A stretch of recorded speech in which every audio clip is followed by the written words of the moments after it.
Namaste.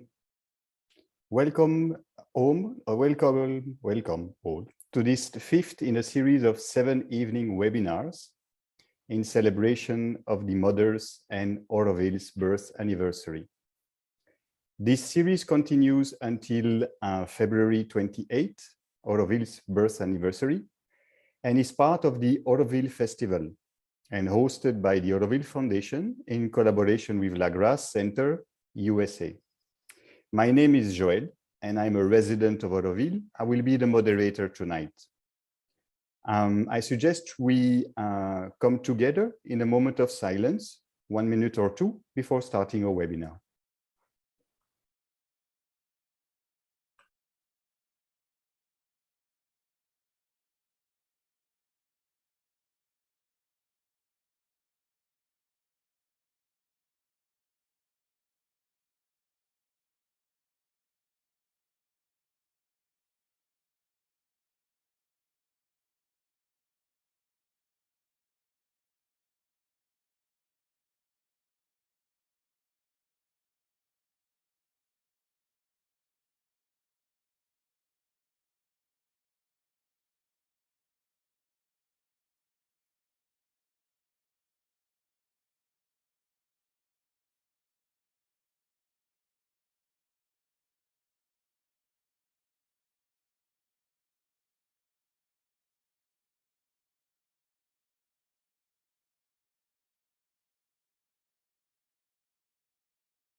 Thank you.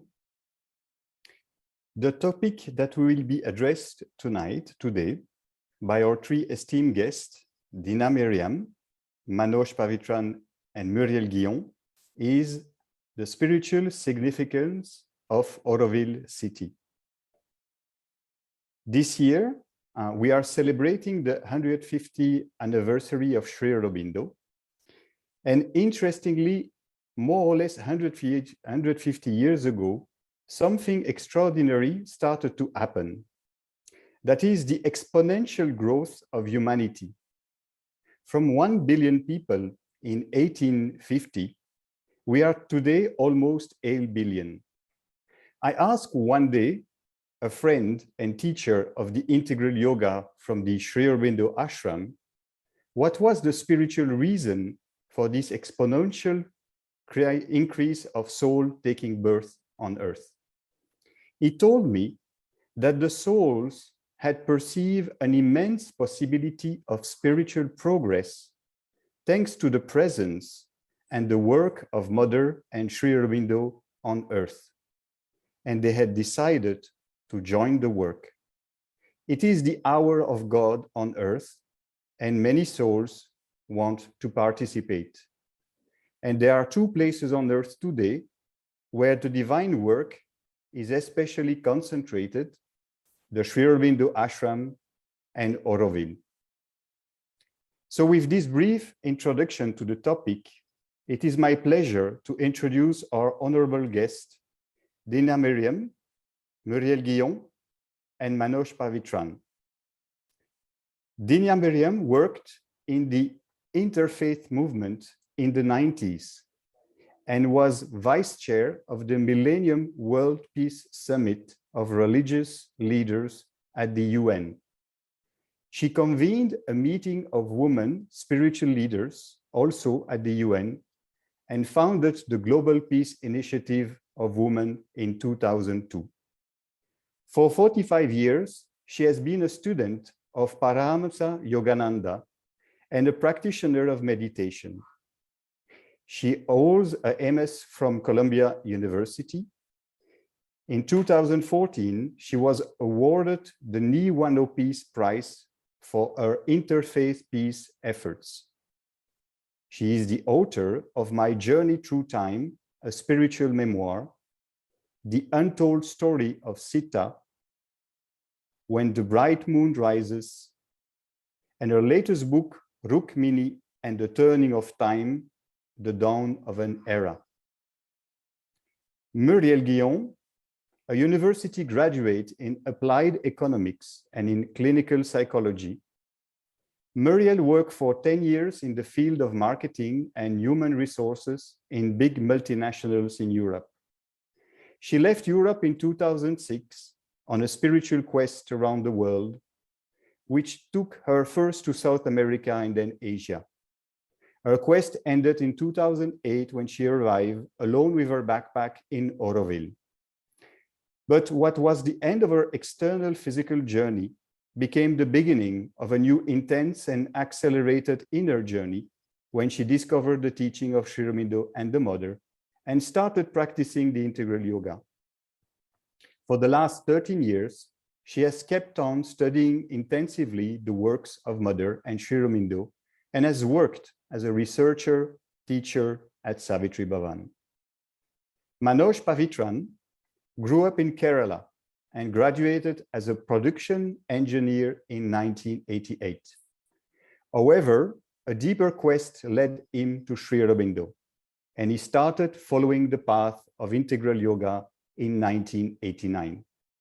He did postgraduate studies in product design from the National Institute of Design in Ahmedabad in 1993.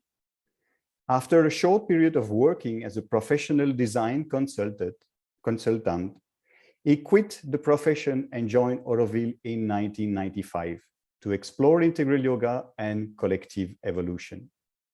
In Auroville, he is actively involved in higher education, software development, and filmmaking.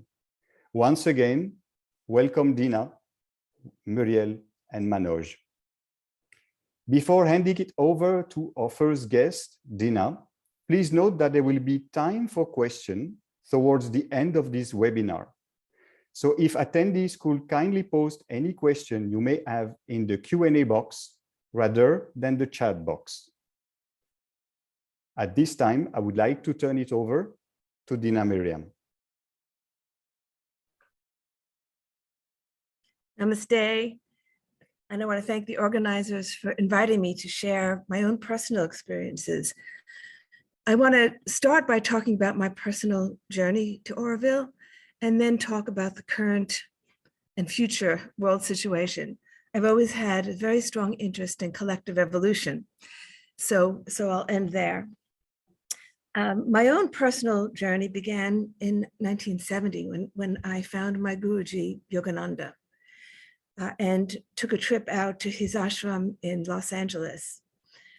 It was then I learned that in the 1930s, he came to America in 1920, and in the early 1930s, he tried to form a spiritual community. He called them brotherhood communities, which he said was the future of humanity, that humanity would gather new social economic formations in brotherhood communities, spiritual communities. I loved this idea, but then I learned that he abandoned it and said humanity was not ready. That was nearly 100 years ago. But 30 years later, in the 1960s, one of the swamis of his order, Swami Kriyananda, left the order and set up his experiment, a spiritual community, which he called Ananda in Northern California. I went to Ananda thinking, well, here, this may be a place where I could live, but it was very small, filled with many problems, and I decided it wasn't for me, and so I left. But the idea of a spiritual community, I thought to myself, well, maybe in a future life, if humanity is not yet ready. It was not until 20 years later that I learned about Ananda. I had gotten involved in interfaith work, not Ananda, in Auroville. 20 years later, in the 1990s, a dear friend of mine was part of the International Advisory Council and started giving me all this information about Auroville.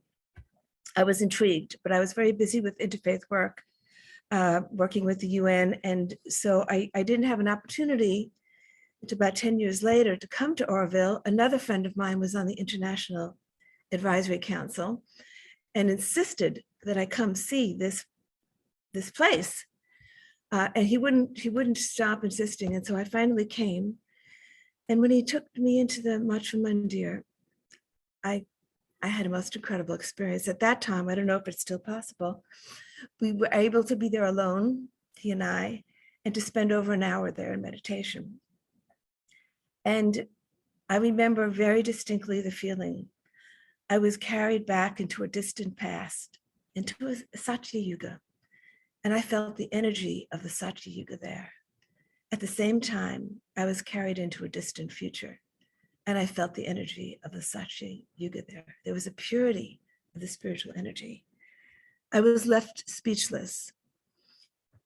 And since then, some may consider me an outsider because I've never lived in Auroville, and I don't know as much about it as people who live there, but I have not considered myself an outsider.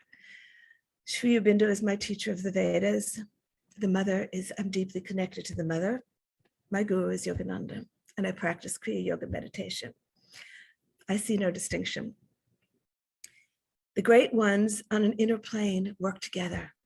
And through my work in the interfaith world, that's what I've come to learn, is this deep coming together of the spiritual energies of the different manifestations to realize a new future for humanity. And now we stand at a critical moment. So let's talk about the critical moment in which we stand. We clearly are at an evolutionary point where we will have to take an evolutionary leap or face dire consequences. In my lineage, it's considered that we have moved out of the Kali Yuga and have entered a new age. My guru's guru, Sri Yukteswar, wrote about this. He recalculated the yugas and said that the Kali Yuga passed a few hundred years ago. We're in a transition now, but have entered another age where the consciousness is higher, not terribly high, but there are more people seeking spiritual realization, seeking awakening.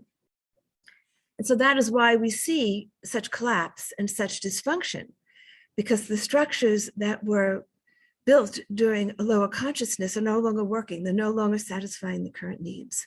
So we're seeing a lot of tension between the new and the old, a lot of birthing pangs, and a lot of dysfunction. But as wonderful Buddhist teacher Joanna Macy said, you can put your energy into tearing down what's not working or to building the new. And that's what Auroville is doing, setting the foundation for what is to come. And we all are part of that and have to contribute to that.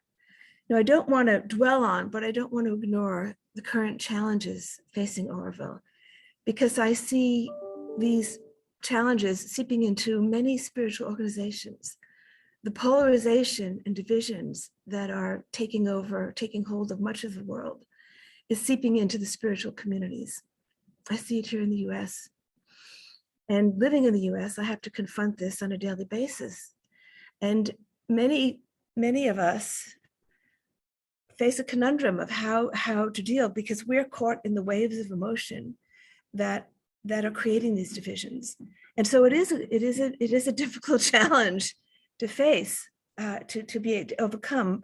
My way of dealing with is to live in the future, is to see beyond this current era of division and polarization, because we will pass through it, and to hold to that unified energy of when we do pass through it, and try to bring that energy into my surroundings. And so it's interesting that I've joined the International Advisory Council just at the time that Auroville is experiencing some of this polarization, because it's a difficult time to be thrust into this mist. But as I said, living in the US on a daily basis, we're confronted with people with opposing views, and it's easy to fall into one side or another. And those of us who are in touch here in the US from spiritual communities are really trying to seek a new ground that is beyond any polarization, where we can just be a channel for the unified vision. So why is Auroville so important at this time? I believe that the mother imprinted in the ether the blueprint for a future way for humanity to live together. And there's no place else like it on earth. There are small sustainable communities, there are small spiritual communities, there are eco villages, but Auroville is something different. It's a different level. And there's an urgency now to try to reach for that level, to grow beyond a small community and to expand its reach, because this will have a ripple impact through the world. The energy is shifting. I think India is coming into a new, will be coming into a new position. We may just be see the beginnings of it now, but the spiritual energy of India will play an important role as we move into a better place, a place of higher consciousness in the world. And looking at things today, it might be hard to see this is just around the corner, but it is just around the corner. You know, to take the long view, whatever the time frame is, whether it's 5 years, 10 years, or 50 years, it's still a blip in the cosmic show. And so for Auroville to work through the current issues and to try to manifest what the mother's vision is of utmost importance right now. And I know that all Aurovillians are aware of this, but as I said, we're humans and we get caught up in the emotions and our egos. You know, I often think about what were the human limitations that made Yogananda abandon his idea for a brotherhood community. It was our egos. It was our inability to transcend our personal desires. But those of us who've been working on ourselves for some time, even if we can't do that, we can see that's where we need to be. We need to come to a place of unity. And the fact that Auroville has brought together people from so many parts of the world, bringing the specific qualities of those places. I didn't understand this at first, but now I see it, that the next level has to be reached through a collective effort of all parts of the world. It can't be just one place or another. It has to be a collective effort. And that's what Auroville is doing. So I'm hoping that we pass through this period more quickly rather than more slowly. But I know that there are many spiritual efforts gathering around what's happening right now in Auroville in terms of its ability to grow its vision and to grow its community and to begin to attract, because it's not just growing the community, it's attracting people of similar intention. For me, what was another thing that was so beautiful about Auroville, it wasn't just a community of devotees. It was a community of people from around the world and different backgrounds who are committed to being servants of the divine. This phrase of being servants of the divine is what brings us together. That is what, you know, I may worship in one style, I may be a devotee of one of the devatas, but we're all servants of the divine. And that has to be the guiding principle, and that is the guiding principle. And so I think that Auroville's spiritual significance has become more apparent as the world has become more polarized, because this is a place where human unity can be worked through, and it will be worked through. I have no doubt about that, because the mother has implanted that vision in the ethers, and it will manifest. I'll leave it at that. Thank you so much, Dena. This was very inspiring and putting things right where they should be in terms of questioning. Now we'll hand over to Muriel. Muriel, it's your turn.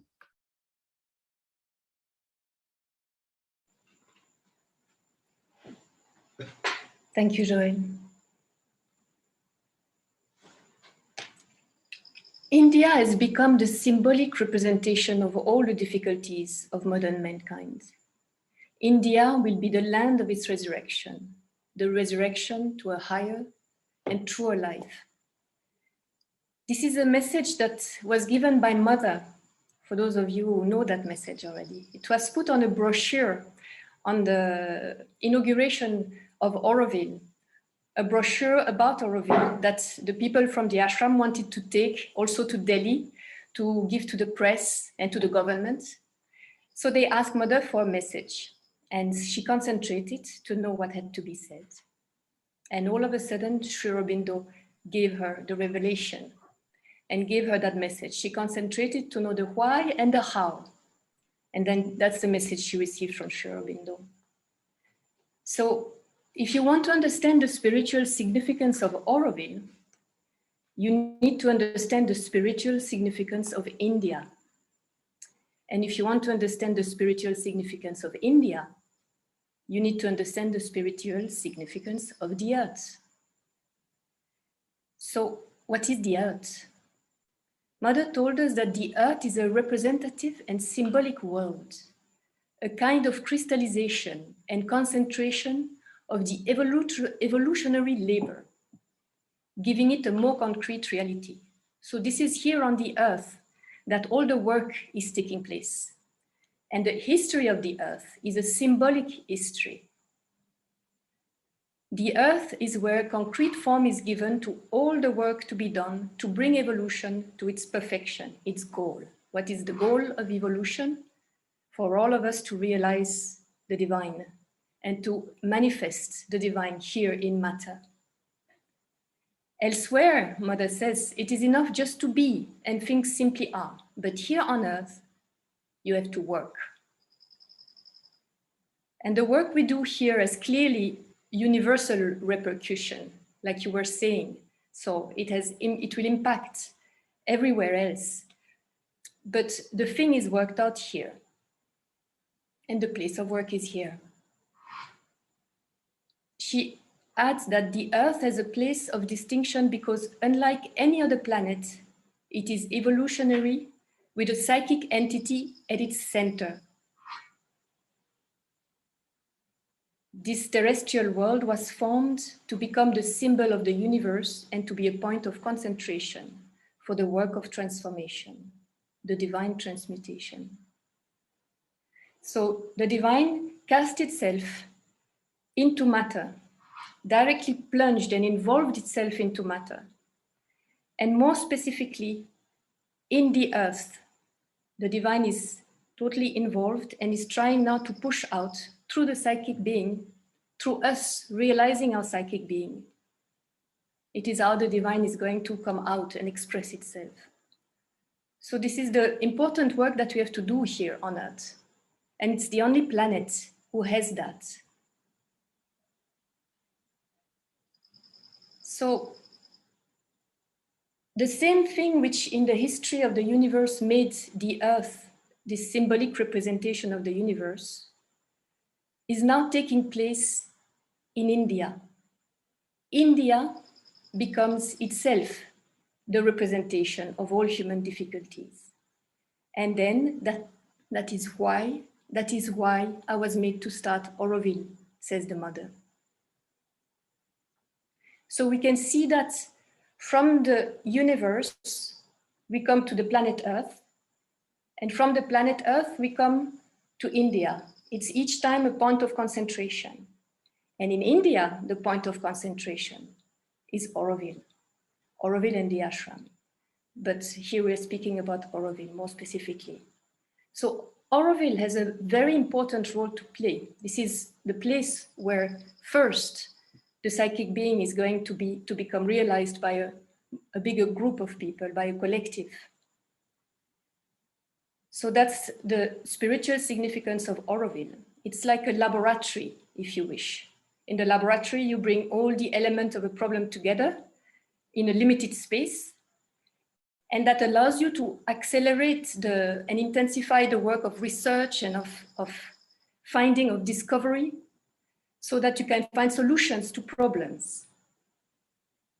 Sri Aurobindo spoke about India also as a laboratory. He said, the grand workshop of spiritual experiment, the laboratory of the soul, is India. And he insists that the East alone has some knowledge of the truth. The East alone can teach the West. The East alone can save mankind. And I really have to insist on that because we see very much this East-West conflict taking place also in Auroville, and how the Indian spirituality is absolutely crucial to help us out of our difficulties. So in the same way as India is a laboratory of the soul, and Auroville itself is a laboratory, man himself, says Sri Aurobindo, may well be a thinking and living laboratory in whom and with whose conscious cooperation nature wills to work out the Superman, the God. So the individual himself is also a laboratory. It's like from the infinitely large to the infinitely small, we have this concentration taking place, like Russian dolls, with the universe being the bigger doll, and then the planet, and then the country, the collectivity, and then we end up with the individual. So each one of us is a living laboratory in which the divine is being worked out or tries to express itself. But you can't do the work alone as an individual. It is the whole work of transformation. You can't do it only in one individual being, because each individual being is partial and limited and represents only one truth or one law of the world, what the Indians call the dharma. So the totality of the transformation cannot be done through one single body. We need a collectivity. And that's why a collectivity was created. If you want to have a general action on the whole universe, you have at least to have a minimum number of physical beings to do the work. And Mother mentioned that in the past, 12 were enough. But now with the big complexity of the modern world, we need many more. She spoke about, and I believe that's why she spoke about 50,000 now for Auroville, because as a collective, we have to have a certain amount of human beings in order to be representative of the entire humanity. So that's the principle of the representative group. We need a representative sample of humanity so that each one can work upon its own difficulties, which are multiples. So each one represents one of the difficulties to be conquered. Each case, she says, is an impossibility to be solved. And when all these impossibilities are resolved, then the work will be accomplished. It's the idea of the Arch of Noah. Here in Auroville, we have people from all over the world, all walks of life, because we need this representation of all the species on the Arch of Noah. Sri Aurobindo also spoke about that. In one of his letters, he says, humanity should be variously represented, for the problem of transformation has to deal with all sorts of elements, favorable and unfavorable. That's why people come from all quarters and are of all kinds. And he says also that in the course of the yoga, collectively, as each plane is dealt with, all its difficulties arise. That's another aspect that we see in Auroville, is that when we are trying to achieve something substantial, all difficulties arise more than if we were not trying anything. And he says that explains much that people would not expect to see in Auroville. That's why we see all these conflicts and all these fights, because truly we are trying something else, we are trying to achieve something, and due to that, all these difficulties arise. It's like Auroville is like a gem polishing machine. This collective yoga that we are doing here is like we are all rocks into a drummer, and we constantly bump on each other and hit each other. And through this grinding, we slowly soften and become more polished, and we smoothen each other. This is the whole activity of the collective yoga. the collective character of the sadhana. And what would take thousands of years in nature, here, because of this intensifying process, it goes much faster, but also it's a lot more intense. And Mother says also that because of that, all the difficulties here increase considerably. That would explain also what we went through recently in the last few months. There will be all the frictions, contacts, reactions, all that comes from outside as tests, exactly on your weak point, the most sensitive spot. Here you will hear just the words, the phrase that you would not like to hear. And people will make just the gesture that would offend. You will find yourself repeatedly in the presence of circumstance, of facts, an object, whatever. Just that thing among all that you would not like to happen. And that is exactly what will happen. That has been my experience in Auroville the last 13 years. That's why it's a very challenging thing also to live here, because truly we are trying to achieve something else, and due to that, we get all these difficulties coming out. The difficulties are multiplied here also, she says, because this is a place for realization. Auroville will be the first place. It will be the cradle of the Superman. So this is here first that the divine will manifest itself. So that's why also the difficulties are more intense here than in the rest of the world. In ordinary life, she says, you are unconscious. You exist in a quite vague semi-consciousness. You know nothing of yourself except an appearance, nothing more. You are and remain always incapable of fulfilling your mission. Fulfilling your mission means to realize your psychic being. So you do not meet obstacles. You are not in the core of the difficulty. You are simply an appearance. You are wholly in the appearance. And then she says something quite harsh. She said, your defects are small, your virtues are small, your capacity is mediocre, and your difficulty is mediocre. You are mediocre totally, constantly. That's ordinary life, she says. But it is only when you begin to walk on the path of realization that your possibilities become real, and at once your difficulties become much greater. Naturally, things become intensified.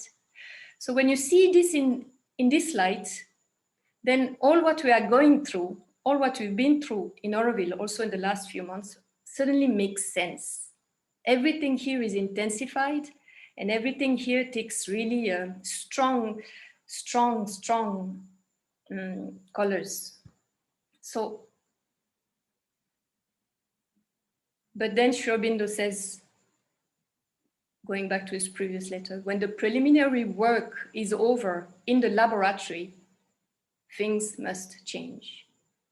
So when we will have achieved some substantial realization in Auroville as a collective, then only we will start seeing changes in the rest of the world. This means we have a huge responsibility here in Auroville. And like you were saying, Dena, we have to make this city, we have to build this city, we have to manifest this dream, we have to become 50,000, we have to work on ourselves, we have to go beyond our egos, we have to do this collective sadhana, because the entire planet is waiting on us. And whatever else, all the difficulties that are happening in the world, there is enough suffering. It's not like we have all the time in the world. It's time now for us to accelerate the movement if we want really the world to become a better place. It is on our shoulders. So, to continue the letter of Sri Aurobindo, after he says this about the laboratory and that we should finish the work in the laboratory, then only things will change, he continues and adds a new idea. He says, also, much stress has not been laid on human fellowship of the ordinary kind. He speaks about the ashram here. though good feeling, consideration, and courtesy should always be there. But much stress has not been laid on human fellowship of the ordinary kind, because that is not the aim. It is unity in a new consciousness that is the aim. And the first thing is for each to do his sadhana, to arrive at that new consciousness and realize oneness here. And I wanted to bring up that point because we've heard a lot about human unity, again, in the last few months. But many people do not understand what truly Mother meant when she spoke about human unity, or what Sri Aurobindo meant when he spoke about human unity connected to Auroville. So that brings us to the purpose of Auroville. Mother said the purpose of Auroville is to realize human unity. She even put it in the charter. Auroville will be a living embodiment of an actual human unity. But another quote that she gave, and that many people do not know about, she spoke that 4 years later. She must have seen in the meantime what was happening. And she gave an important precision. She said, Auroville wants to be the first realization of human unity. And she adds, based on the teaching of Sri Aurobindo. And this is major key, because we don't want here fellowship, or we don't want here especially, human unity like many people understand it, like doing things in groups, or chanting around the fire, or hugging each other. This is not the human unity that Sri Aurobindo spoke about.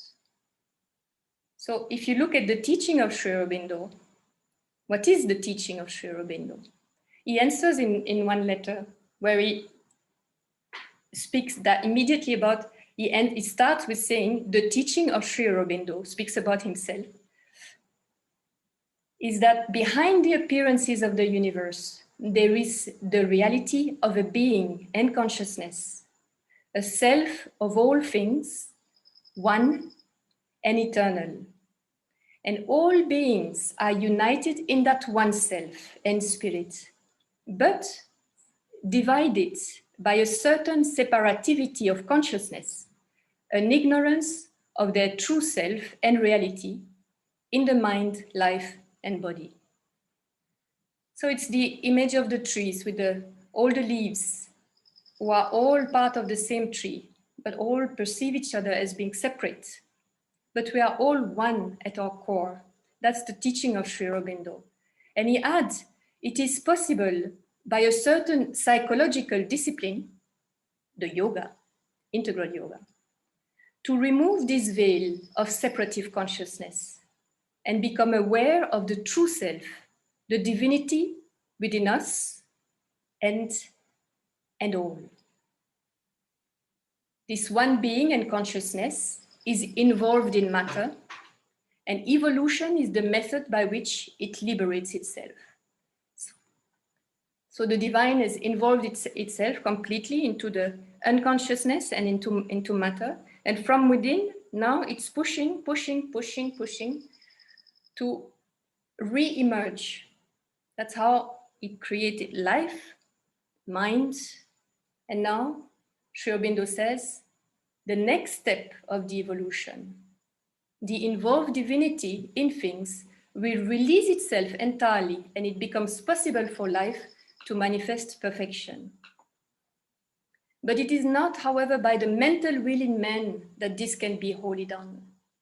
A conversion has to be made, a turning of the consciousness by which mind has to change into the higher principle.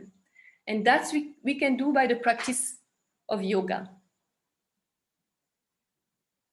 Replace the mind's ignorance or its very limited knowledge by a supramental truth consciousness, and make it possible for the human being to find himself and grow out of his still animal humanity into a diviner race.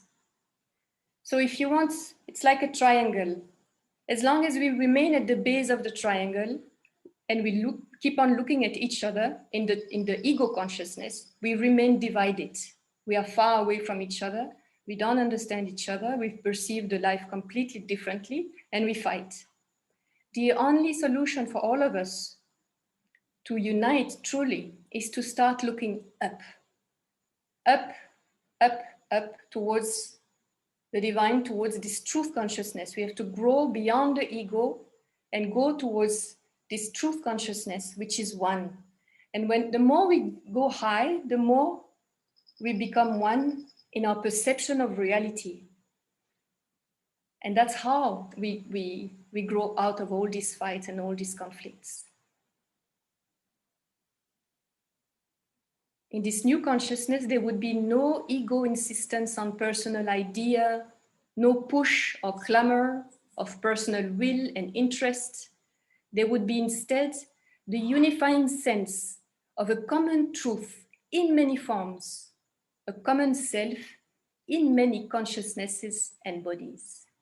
That's where we need to reach, each one of us, especially in Auroville.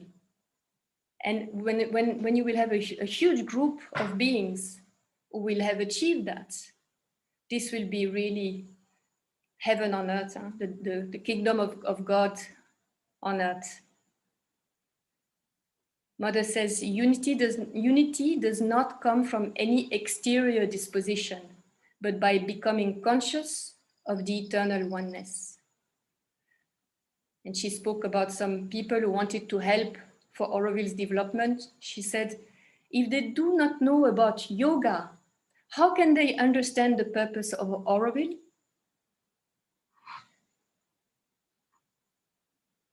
And then in another quote, she says, if you want peace upon earth, first establish peace in your heart. And if you want union in the world, first unify the different parts of your own being. And I think that's a message we could give to all the Aurovillians also. If you want peace in Auroville, first establish peace in your heart. And if you want unity in Auroville, first unify the different parts of your own being, which means unify all your physical, your vital, your mind around your psychic being. And this is the very meaning of yoga, is the union with the divine. So the union of all our external surface being with our psychic being, with the divine within us. Mother says, shake off all narrowness, selfishness, limitation, and wake up to the consciousness of human unity. This is the only way to achieve peace and harmony. And I insist on the fact that human unity is a state of consciousness.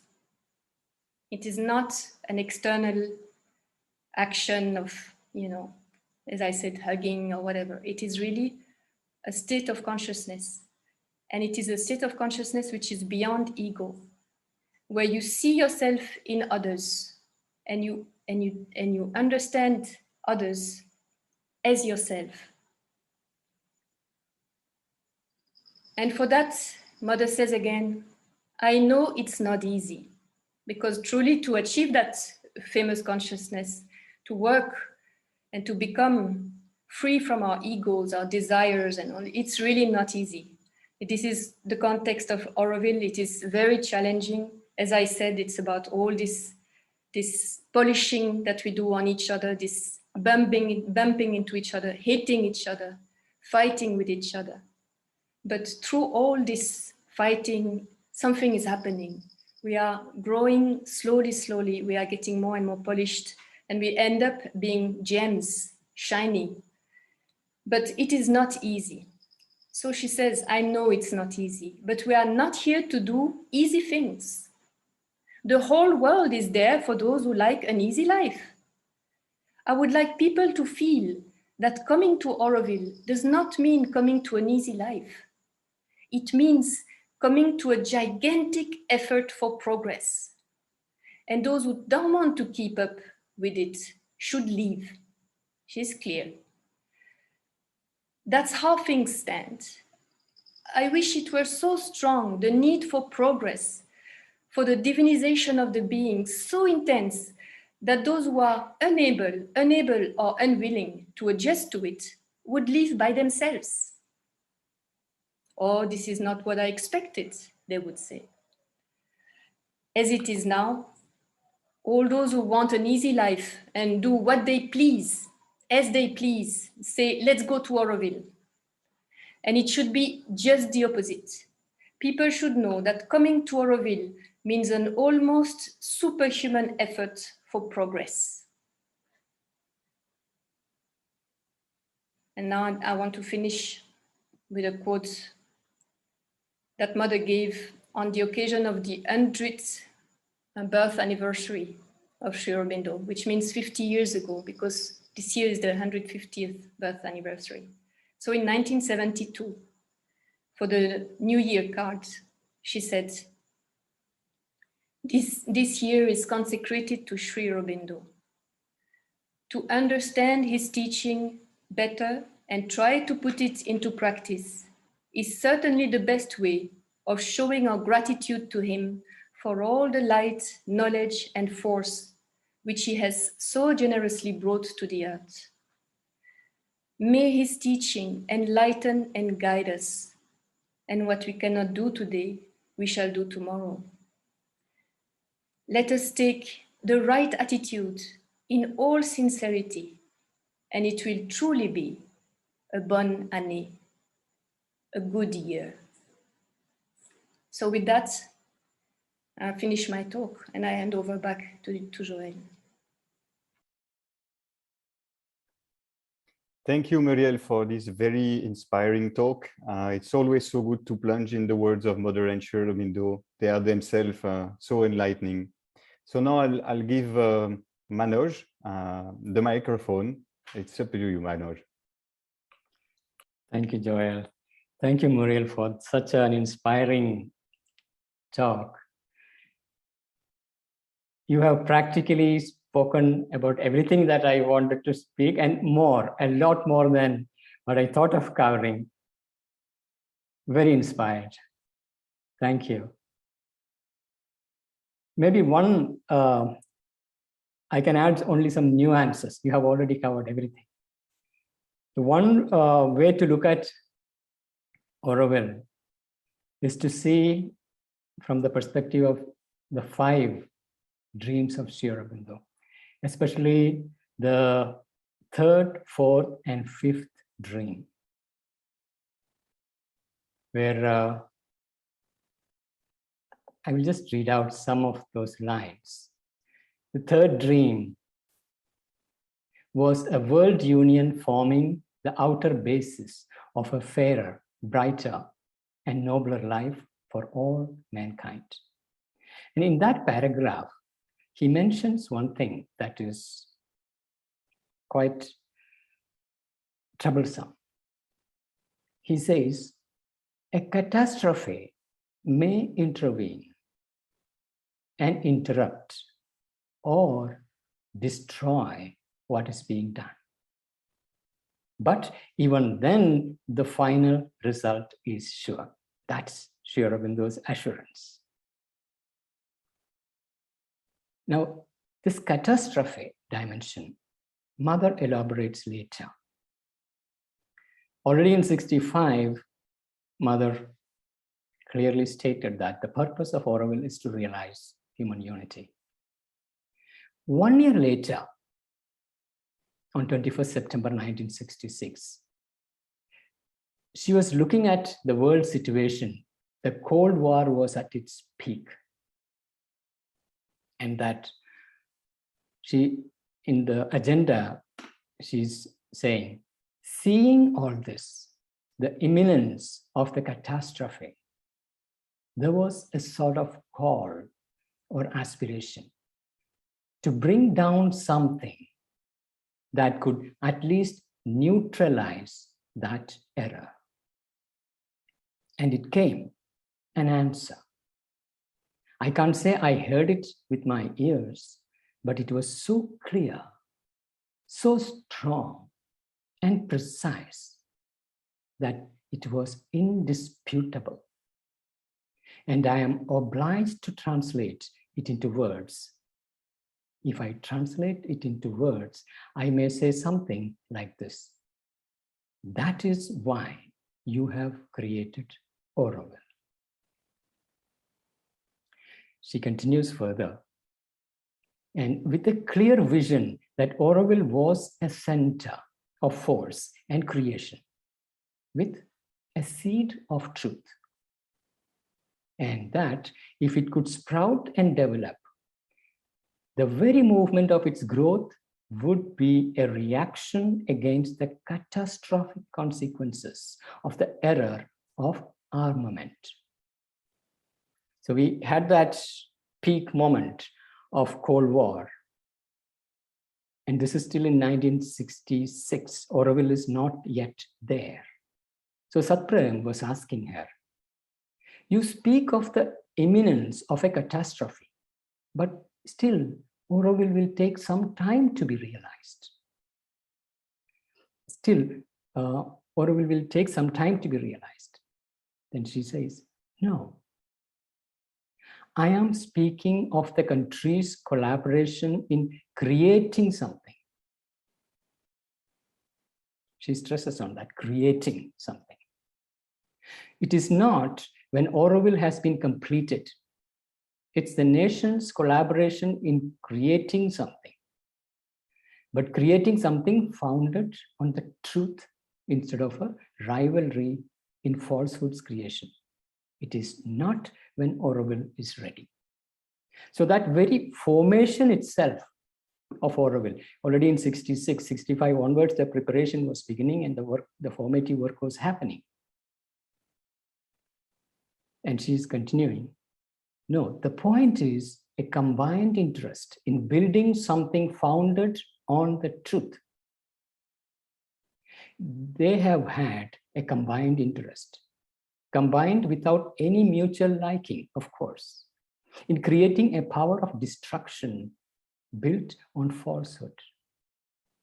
Well, Auroville means diverting a little of that force.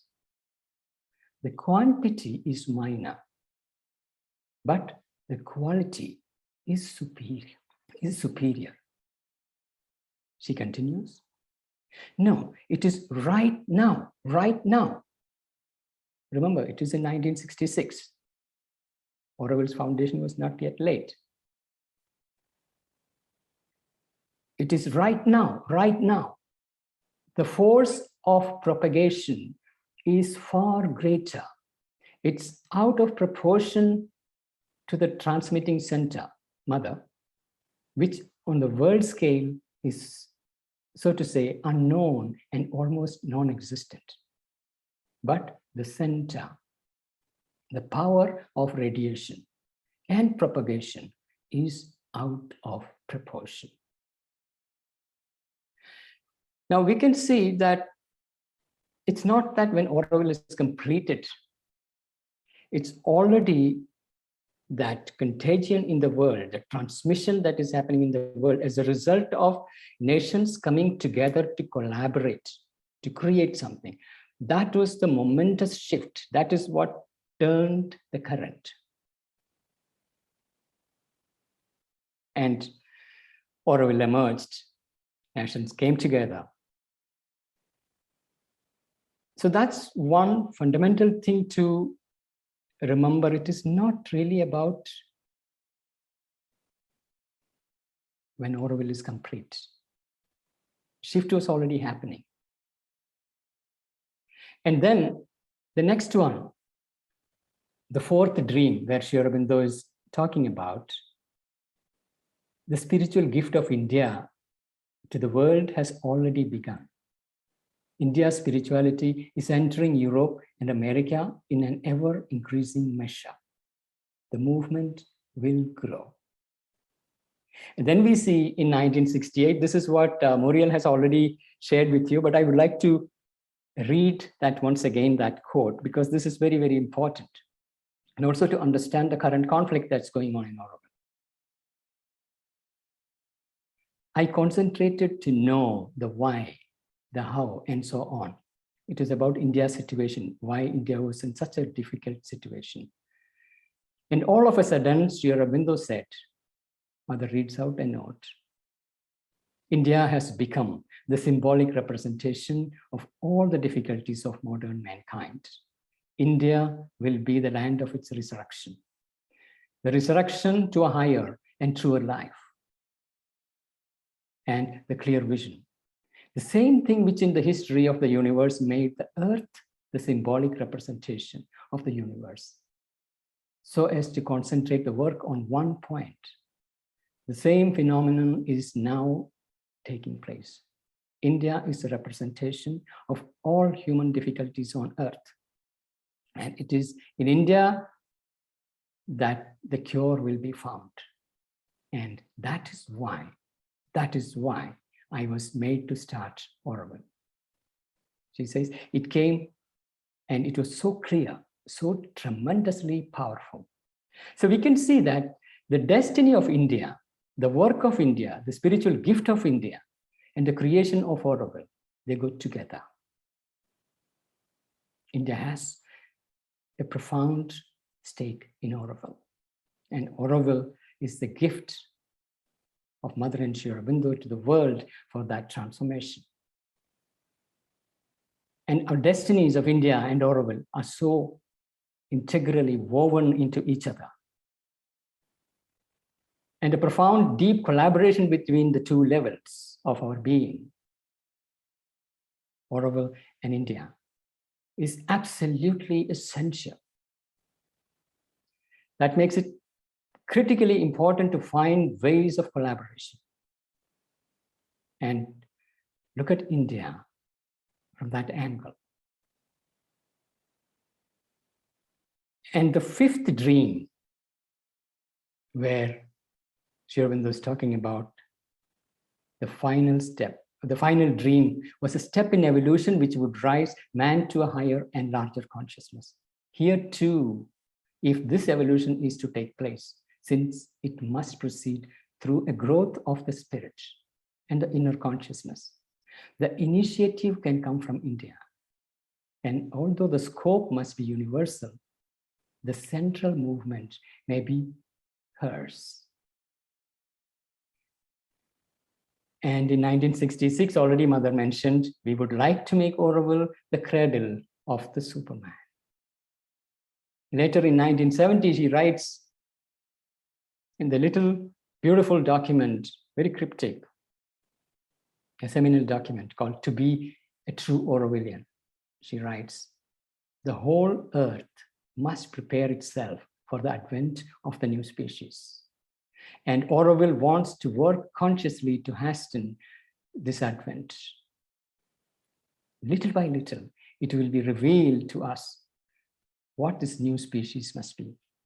And meanwhile, the best course is to consecrate oneself entirely to the divine.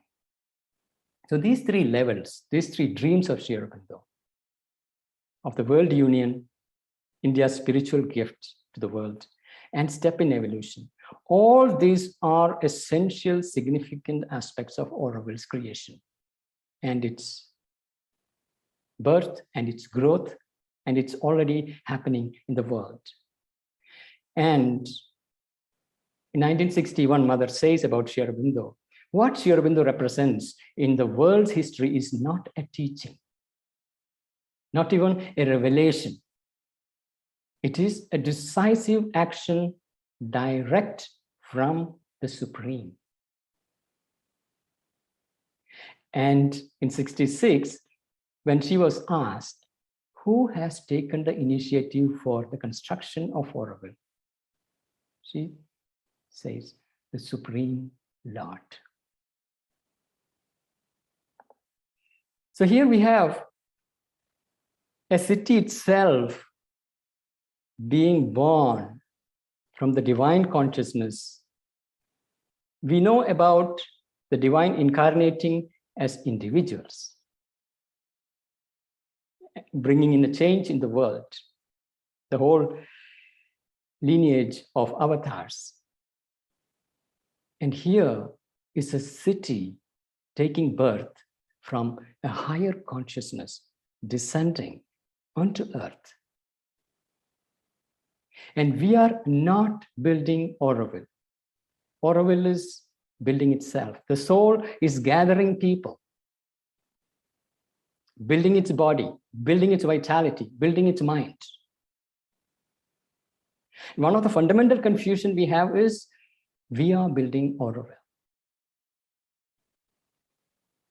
It is other way around. And to build us so that Auroville can express itself through the instruments it has gathered from all over the world, representatives of all the difficulties of the world gathered here. And we have this design of the city itself is a complete encoding of the transformational process. We have the green belt, the outer ring. We can say that is the Annamaya Kosha, the physical aspect.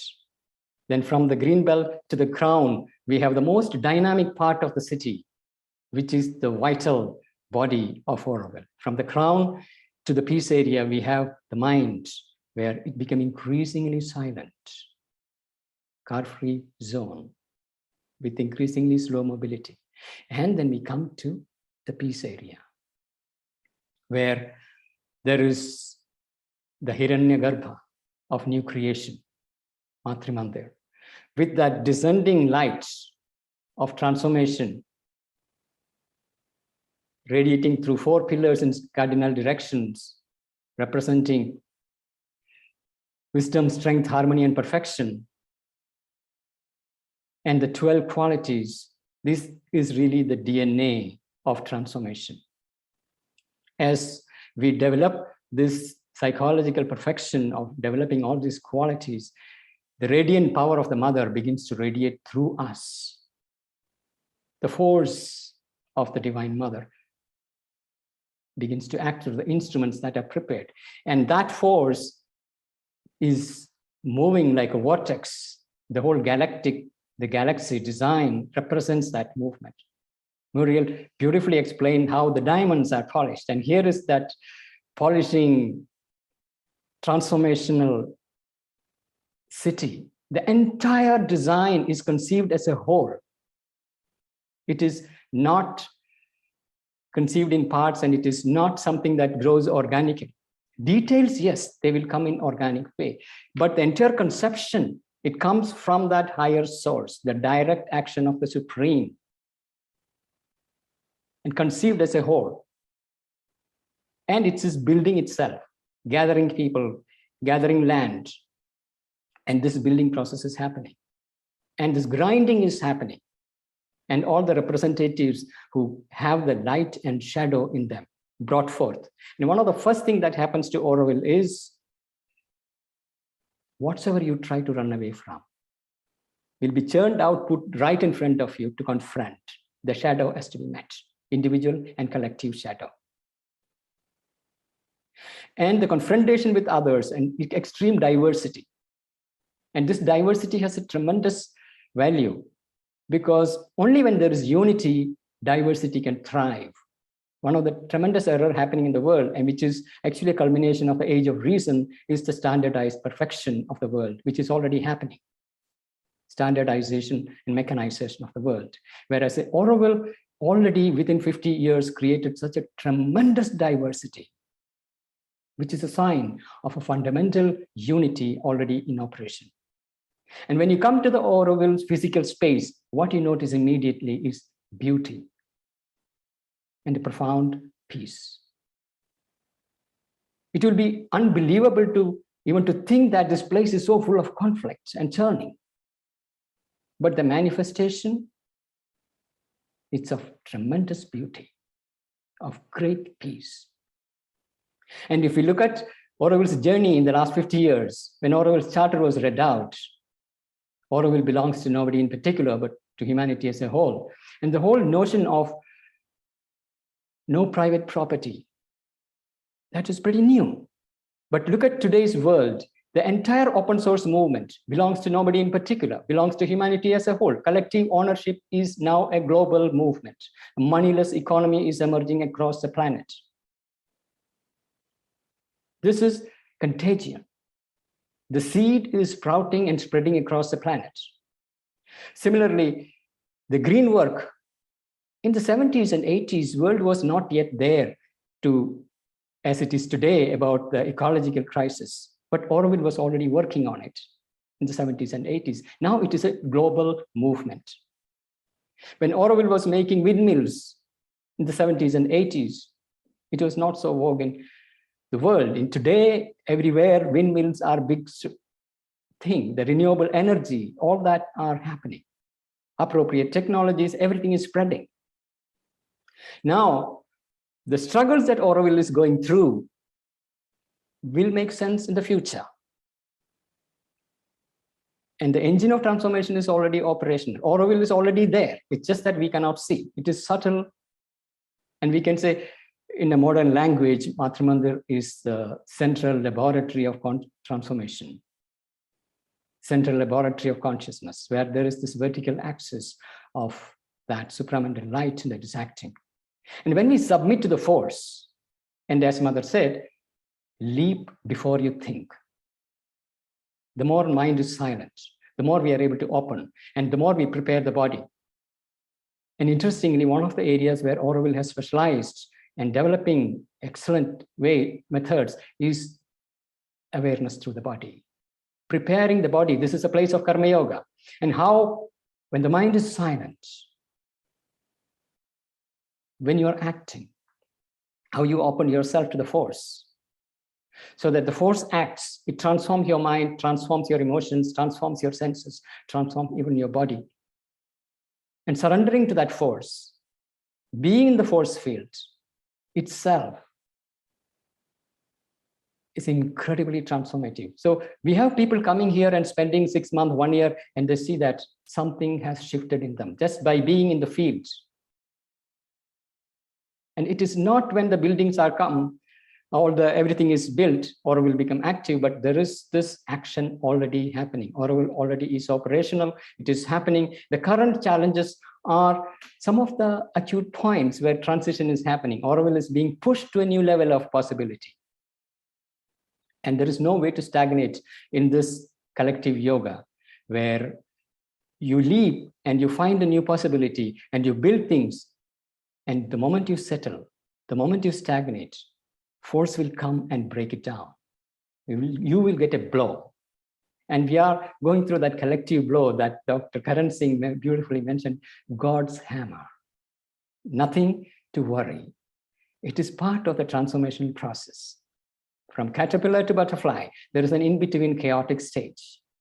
So I'm not at all worried about it. Most important thing is, how do we hold the peace and silence and stillness and wideness within us so that that force can act and bring its wideness, bring its quiet harmony. And you will see that in your little sphere of action, that's where you're immediately plugged into the material substance of Auroville. And when we bring perfection into that little circle of one's own immediate action through bodily work, material, physical work, we discover the difference between the machine and the new consciousness. And that's where awakening happens. That's where transformation happens. And it's an incredibly amazing adventure and not easy to understand because of the outer chaos that you may encounter. And what you encounter depends upon what you are, your state of consciousness. And the way people tune into the networks depends upon what they need to be worked on. And Auroville has its own way of transforming people.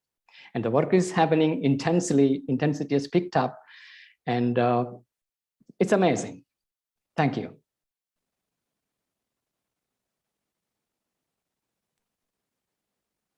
Thank you, Manoj, for those very inspiring words.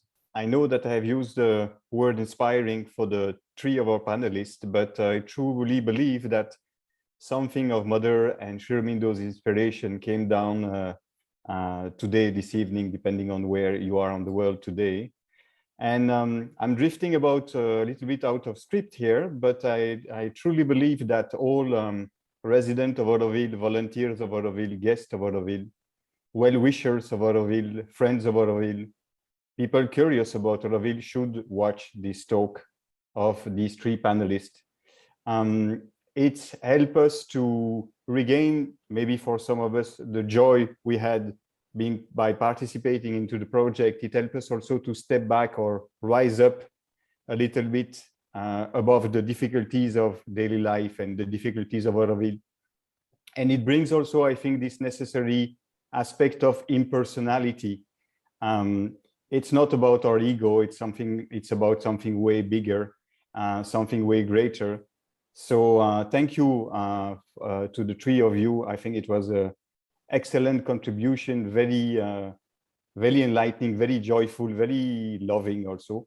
I'll go now to a few questions that the audience has posted. There are questions related to the integral yoga and the practice, spiritual practice, and some related to Auroville and the today's event.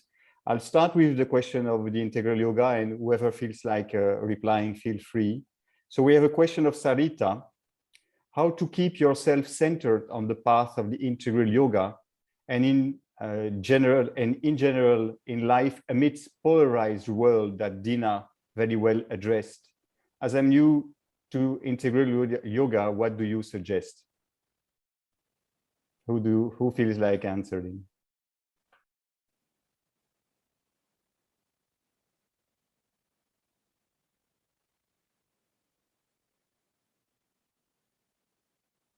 Manoj, do you feel like trying? Oh, Dena? How to be centered. You know, it's different for everybody. For me, it's keeping my mind focused on whatever form of the divine does it for me. For me, it's very much Ram or Sita. And when I bring my mind back to that, or on the guru, or any one of the great masters, then the world drifts away. It's also standing above the current moment and realizing that this is just a passing phase when things hit us personally and collectively.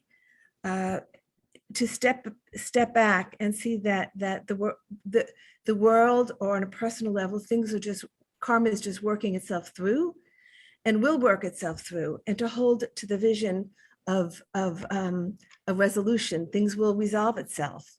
And to me, the only way to do that is to tune into the divine. In whichever way you do that, it's different for everyone.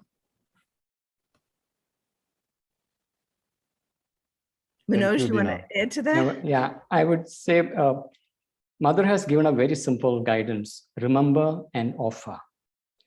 And if that one line can be lived continuously, that all this is nothing but divine, there's nothing else, and all that is happening continuously, and we can offer, life changes. We are put on path every moment. I could also add something to this, just my own personal experience also. Like, to keep this inner peace, it's such a difficult thing, especially when we are confronted with our own shadow. What I do a lot is concentrate in the heart and throw myself in the arms of the Mother, really, and ask her, please, Mother, help me. Please, Mother, help me. Give me peace, please. I really directly connect with her and directly ask her. And I've noticed that really she does act. It is not an immediate transformation which you feel, but it grows at the speed of a plant, of a vegetable. It's you can't see it change on a day-to-day basis, but you come back after a few months, and then suddenly you realize, oh, I have changed. I am more peaceful. The same situation which before would have made me feel completely bad, suddenly I'm managing to remain peaceful. So this is really also what Manoj is saying. Remember and offer. Always connect. Try to ask Mother herself to guide you also. Like Dena saying, we all have different ways. So if you don't know yet in which way, just ask and you shall receive. This is also something that works. That's a That's it. spiritual law. Ask and you shall receive. That's a spiritual law. It is. Yeah. Okay, shall I take a second question? A question from Sureka. I'd like to understand what kind of difficulties one has to confront on spiritual journey in Auroville.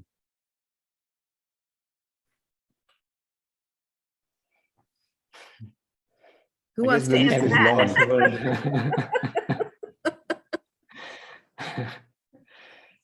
every possible difficulty is there. But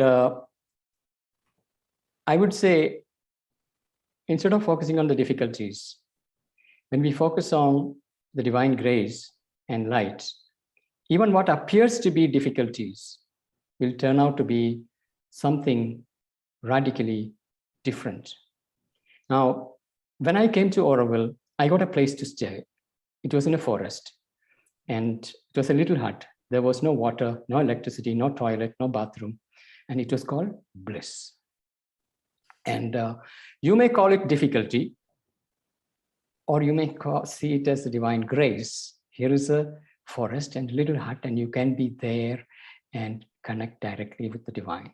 Now, within a month, all my stuff, whatever little thing I had, was stolen.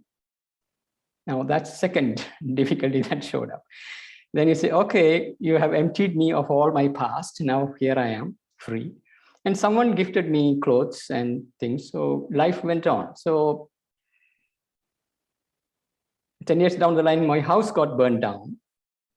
So these are not things you're looking for, but stuff come your way and throw you out of the orbit. And yet we look at it as action of the divine and surrender to it. And then it reveals new doors opening, tremendous possibilities, which otherwise we will not enter into. We will not get courage to explore.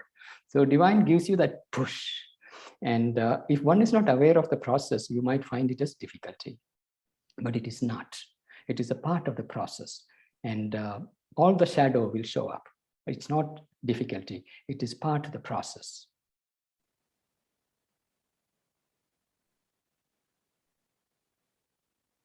I want to add something to this.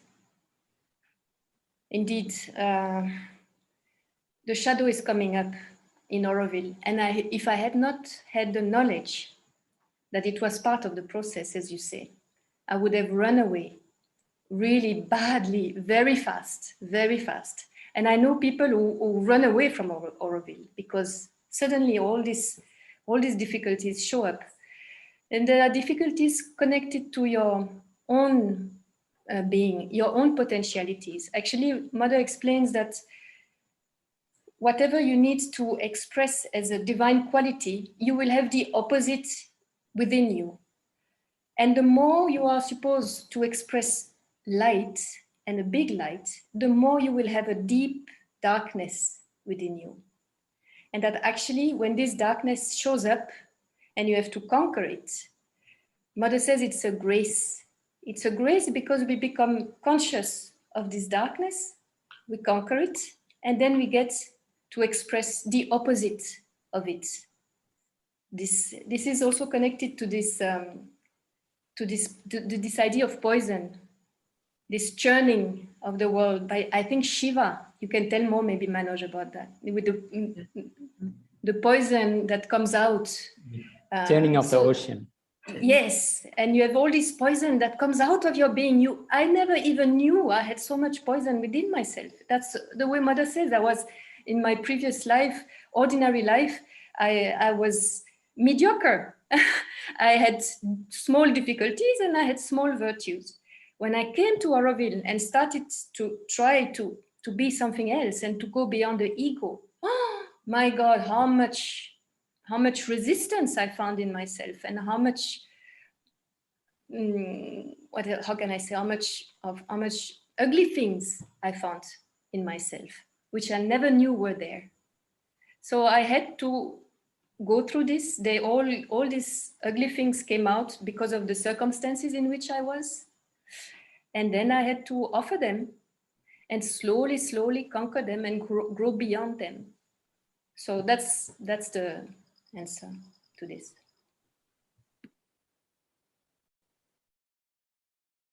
Very good. I have a question. Little bit more tricky because everything is going very well and everybody feels happy and enthusiastic and reboosted. I had something who is not troubling, but questioning me since I'm in Auroville. There is two necessities. One, for me at least, considered to do our spiritual practice or sadhana, and at the same time to build a city with all the aspects of the human life reinvented, recreated through an inspiration will come from a higher plane. And I sometimes feel like those two efforts require a lot of time and a lot of energy. And I was wondering if the task at hand was not too big for human beings to be able to do both at the same time. So maybe you could try to reflect a bit and see how we can harmonize those two demands from the divine, which is to transform ourselves, but at the same time to build from scratch a new city and a new society. I would connect this with what Muriel was referring to as the churning of the ocean. When we look at that metaphor, churning requires a rope pulling in two different directions. And we have 3 sets of ropes pulling in 3 sets of directions. One set is material and spiritual, and that one pulls you towards spiritual, other pulls you towards material. Other rope is individual and collective. There is a individual development which is against the collective, and these two to be harmonized. Then there is inner development and outer development. So these are like 3 different pulls, and we are right at the center. All are necessary part of the design of the churning, and we have to balance all the 6 pulls. We cannot eliminate any of them, and we are under pressure with that, and each one of us come under pressure in that, and we will encounter it in our individual life, individual workspace.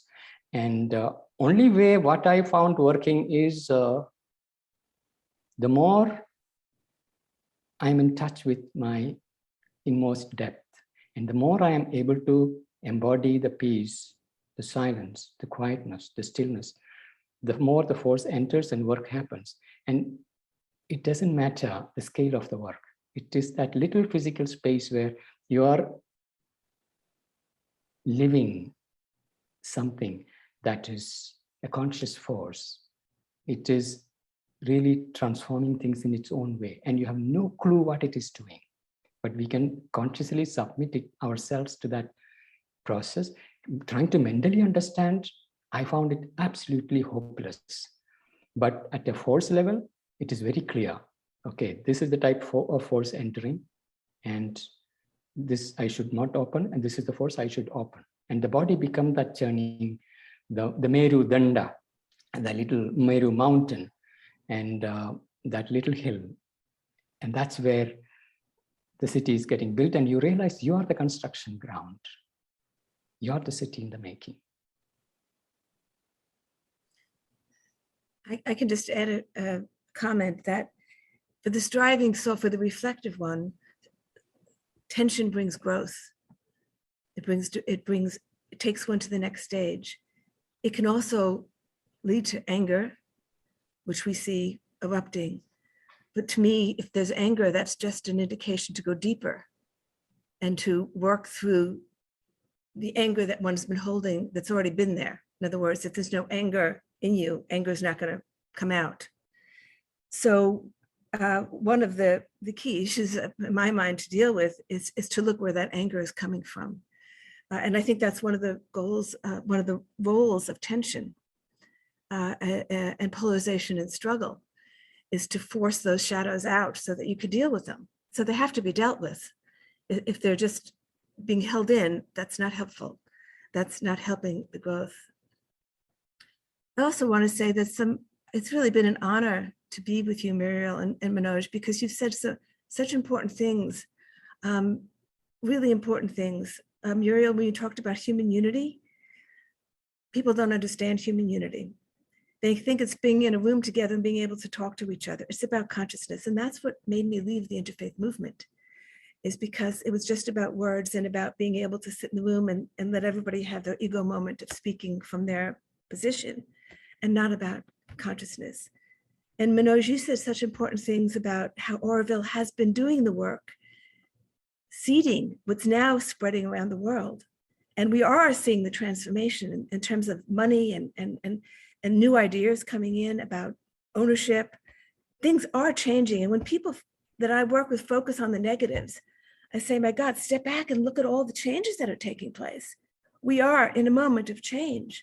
And the work that Auroville's been doing quietly, not pronounced to the world, has made a huge impact already. So I just can imagine what's going to come once we get through this immediate crisis and really the growth begins to happen and souls are drawn there for the next stage, because another stage is coming. But this early stage has already brought such results. It's inspiring, and I'm so grateful for the opportunity to listen to you and to be here with you. Pranam. And thank you, Joel and Vladimir and everyone. Thank you, Dena. Shall we take one last question, maybe?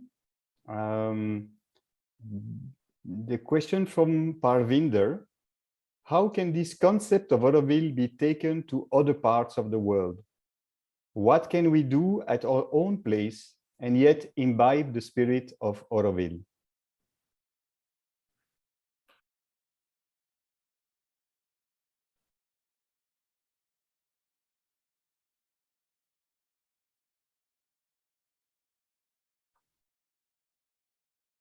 Manoj, will you try?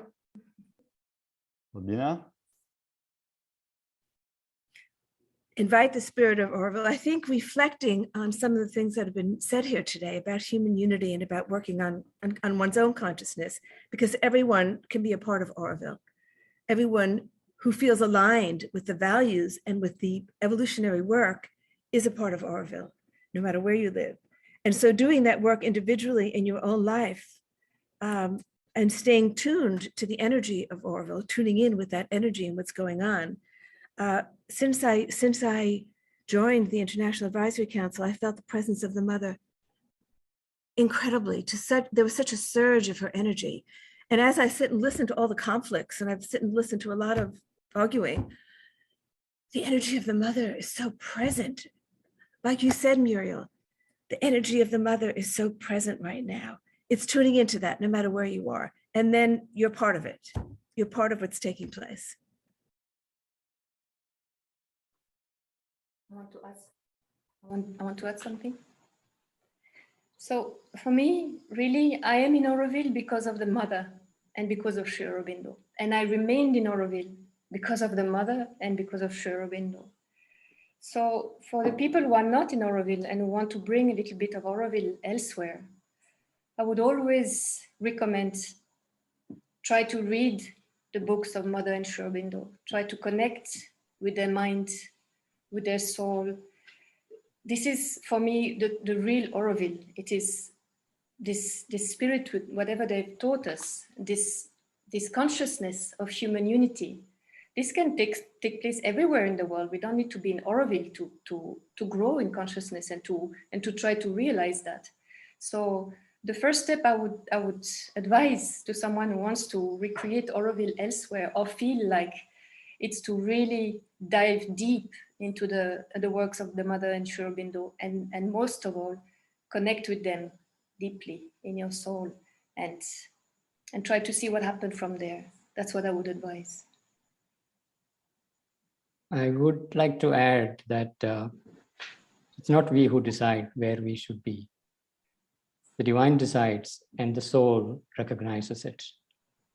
So wherever be the location and assigned work, that's where we are meant to be. And to know it best is to look deep into oneself and listen to that inmost guide. That will show where you should be. And if we can eliminate all the mental conceptions, then ground is much clearer, and remove all the fears, laziness, everything, and follow the call. And you will be in the right place at the right time. Location doesn't matter anymore. It's one earth, one consciousness that is churning.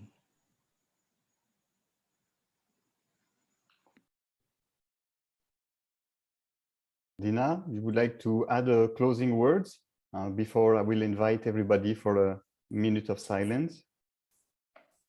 I want to express much gratitude for all the wonderful work and energy, the loving energy that's going into this to help Auroville pass through this current difficult period, because it will affect the world. And so I just want to express gratitude and say that I know that the presence of the Mother and Sri Aurobindo is very much guiding this whole process, and I'm sure it will reach a good outcome.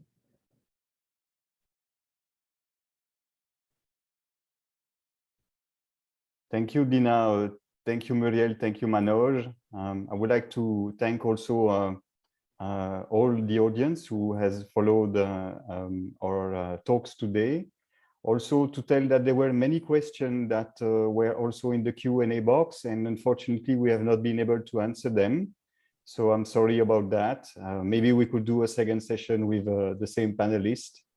To close this evening, I would like to invite everybody for a minute of silence, but this one maybe we could try to perceive Mother's presence, Sri Aurobindo's presence within our heart, or above our head, or the way you want to feel it, but let's just try to connect to our presence, to their love, and we'll stop with that. Thank you. Namaste.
Thank you, Divine Mother.